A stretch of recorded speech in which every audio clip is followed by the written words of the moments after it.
My name is Simone Gordon. This is my 7th year in the DOE. I started as a general educator. I was working in 2nd grade and I've done 4th and 5th grade, and then I transferred over my license to English as a new language teacher. And so that's what I have been doing now, which I really enjoy. I love it, in Brooklyn, New York at PS 361. We are in phase 1 of HMH. To become voracious readers, it's important for them to have exposure to books.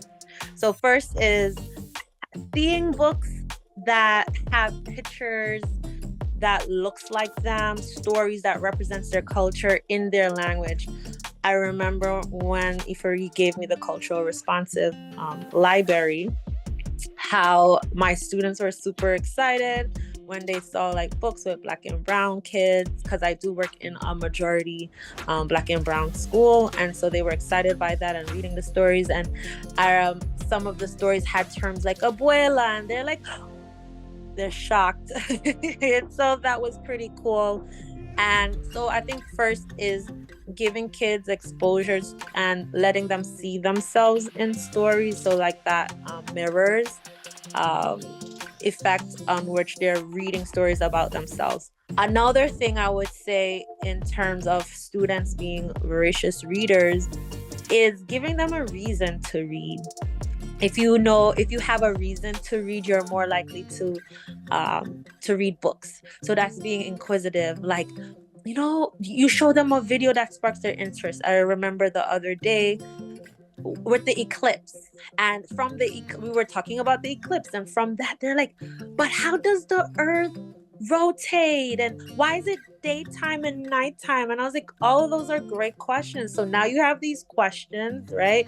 Getting kids to start thinking about questions and observing things. They're gonna want to read, like, hey, this is a book I have, go look it up, and then come and share it with the class. And it's also like reading online, right?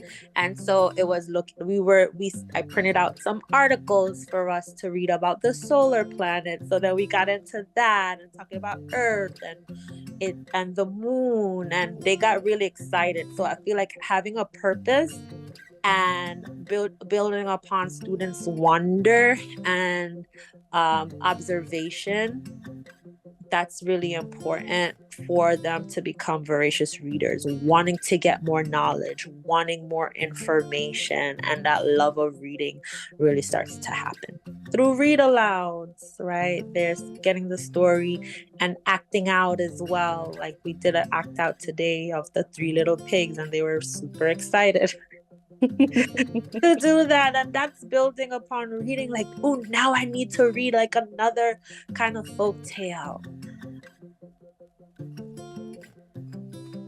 I think when a child becomes on grade level, it's now more thinking about the text, right? Like you're not here decoding and focusing on the word and making sure you could read the word, but now you're reading for knowledge and you're reading for understanding. And so now you are, I think that's where, again, where that being curious and the inquisitive comes in, right? Because now it's, let's read things that interest you, that you want to learn, right? And push that thinking. So you're now thinking about like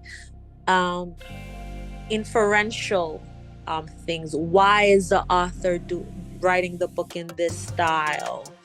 Why they use these certain words? Why didn't they write it like this? So you're doing compare and contrast to probably other texts that are very similar, and you're looking more so, I think, at craft and style, because now you're going to using the reading that you're doing to now transfer it to your writing. So I think that's where the next thing comes in of developing, because I think it does tie in the reading and the writing. So you're more looking so at style and craft of authors and how you can develop your own voice and skill as a writer.